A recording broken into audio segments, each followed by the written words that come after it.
Sonic was going to wear goggles. The goggles can still be found in They look like those oval rings. breathe underwater, but one of the game's developers, Gene Sitton, stated the goggles were simply a cosmetic change and appeared whenever Sonic was underwater. There's also a cut enemy in the game's data named Splats. Splats has no programming attached to it. Interestingly, Splats appeared several times in promotions during Sonic's development. It was featured in a set of promotional trading cards for the game, on the box of a collection of Japanese Sonic figures, and was even featured in Sonic the Comic and Archie Comics' Sonic the Hedgehog. Sonic 2 has several cut areas. The most well-known cut area is Hidden Palace Zone. Hidden Palace Zone was never completed, but most of the first act is playable in 2 of the game's known prototype builds. It was one of the first zones created and wasn't updated much after the initial phase of development. When he walks upon it, it glows. The player would warp to after collecting all 7 Chaos Emeralds. The player would then be able to transform into Super Sonic, but the idea was ultimately scrapped and the ability to transform into Super Sonic was given to the player from the get-go.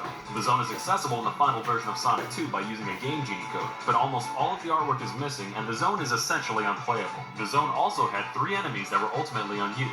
2 dinosaurs resembling some kind of theropod and a stegosaurus, and a bat. What? There was also a forest level called Wood Zone that seemed to have been worked on for a longer time than the Hidden Palace Zone, and a desert area called Dust Hill Zone.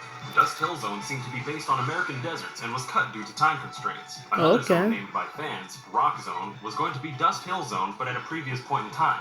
There was also going to be a winter-themed zone based on Dust Hill Zone, where all the cacti were replaced with Christmas trees. Metropolis Zone was originally only 2 acts long, but it became 3 when another zone was reworked and merged with it. This zone was called Genocide City Zone.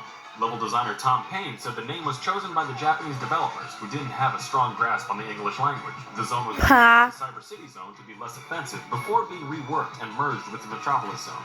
Even entire games in the franchise have been reworked. Sonic 2 and Sonic CD were originally planned to be essentially the same game,